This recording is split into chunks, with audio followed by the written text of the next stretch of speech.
పితా పుత్ర పవిత్రాత్మ నామమున ఆమేన్. ప్రియ స్నేహితులారా, మీ అందరికీ దేవుని యొక్క ఆశీస్సులను తెలియజేస్తూ ఈనాడు నవంబర్ 24వ తారీఖు సోమవారం. మొదటి పట్టణము దానియేలు గ్రంథం 1వ అధ్యాయం 1వ వచనం నుండి 6వ వచనం వరకు, 8వ వచనం నుండి 20వ వచనం వరకు.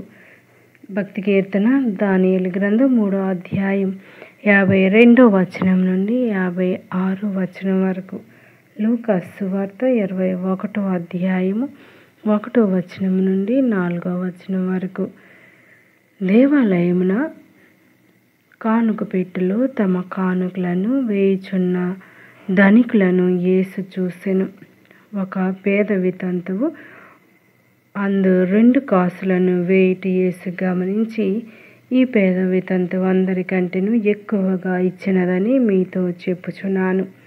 వారలు తమ సమృద్ధి నుండి కానుకలు ఇచ్చిరి, కానీ ఈమె తన పేదరికములో తన సమస్త జీవమును సమర్పించినది అని పలికెను.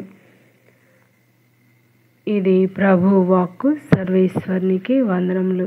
ప్రియ స్నేహితులారా, ఈనాటి గొప్ప వాక్యాన్ని మనం ధ్యానిస్తూ ఉండగా, దేవుడు తన కానుకలను మనకు ఇవ్వడంతో ఎంతో ఉదారంగా ఉంటారో కదా. ఆయన్ని ఒక పుష్పమున అడిగితే పువ్వు గుత్తినే ఇస్తారు, ఒక నీటి బొట్టును అడిగితే సముద్రమునే ఇస్తారు, ఇక ఇసుక రేణువును అడిగితే నదిని ఇస్తారు. తినడానికి ఏదో ఒకటి కాదు, తన శరీర రక్తాలనే మనకు ఇచ్చారు. మరి మనం దేవునికి అవసరంలో ఉన్న వారికి ఇవ్వడంలో ఇంకెంత ఉదారంగా ఉండాలి. నేటి సువార్త పట్టణంలో పేద స్త్రీ తనకు ఉన్న 2 కాసులను కానుకల పెట్టెలో వేసినందుకు యేసు ప్రభు ఆమెను మెచ్చుకున్నారు. లూకా సువార్త 21వ అధ్యాయం 4వ వచనం. ఆమె తన పేదరికంలో తన సమస్త జీవమును సమర్పించినది. ఇచ్చేవాళ్ళు 3 రకాలుగా ఉంటారు. భయంతో ఇచ్చేవాళ్ళు, ఇవ్వకపోతే విమర్శించబడతారని, శిక్షించబడతారనే భయంతో ఇచ్చేవారు కొందరు, బాధ్యతతో ఇచ్చేవాళ్ళు కొందరు. దేవుని ఆజ్ఞ ప్రకారం, ఆచారం ప్రకారం తప్పనిసరిగా ఇవ్వాలి కాబట్టి ఇస్తారు. ఇవ్వడం ఇష్టం ఉండదు, కానీ బాధ్యత కాబట్టి ఇస్తారు. కేవలం చట్టం నిర్ణయించిందే ఇస్తారు. కృతజ్ఞతతో ఇచ్చేవాళ్ళు దేవుడు చేసిన అత్యధిక మేలులకు కృతజ్ఞతతో ఇస్తారు కొందరు. దేవుడు సాటి ప్రజలు ఆయా చిత్తముగాను అర్హత లేకపోయినా తమకు ఇచ్చారని గుర్తించి తాము కూడా అలాగే ఇవ్వాలని ఆలోచించి ఇస్తారు. ఏ ఉదారత్వంతో పొందారో అదే ఉదారత్వంతో ఇస్తారు. ఈ 3 రకాల్లో ఏ రకానికి చెందిన వారం? మనము ఎంత ఇవ్వాలన్నది ప్రశ్న కాదు, నేను క్రైస్తవునిలా ఇవ్వడానికి ఎంత ప్రయత్నిస్తున్నాను అన్నదే ప్రశ్న. ప్రియ స్నేహితులారా, మరి ఒక వాక్యం మనం ధ్యానిస్తూ ఉండగా ప్రభు మనతో ముచ్చటించేటువంటి విషయం ఏమిటి అంటే, ఈనాటి ఈ పేద విధవరాలు తనకున్నది మొత్తము కూడా ప్రభునికి అర్పించటం జరిగింది. ఈ యొక్క వాక్యం మనకి సంపూర్ణంగా ప్రభుకి అర్పించుకోవడం చూస్తూ ఉన్నాం. మనం దేవునికి కానుకలు వేసినప్పుడు మన యొక్క స్వభావం ఎలా ఉంటుంది? మరి అన్ని దేవునికి ఇస్తే నా జీవితం గురించి ఏంటి? మళ్ళీ నాకెవరిస్తారు?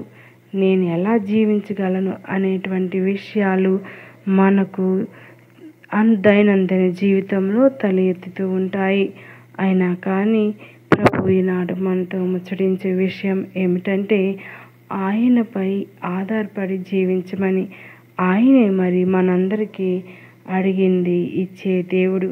అడుగుడి ఇవ్వబడును, వెదకుడి దొరుకును, తట్టుడి తెరవబడని ప్రభు మనలందరినీ కూడా ఆహ్వానిస్తూ ఉన్నారు.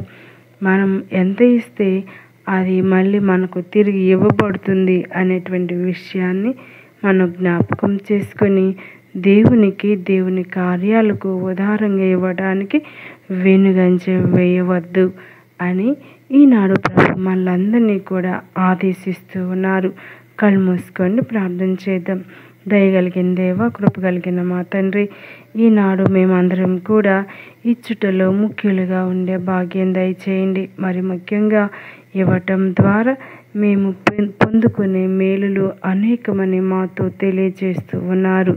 దయగల ప్రభ, ఈ లోకాన్ని సృష్టించి అందుండు సర్వ వ్యక్తులను, జంతువులను, మరి అన్నిటినీ కూడా నీ యొక్క ఆధీనంలో ఉన్నవి.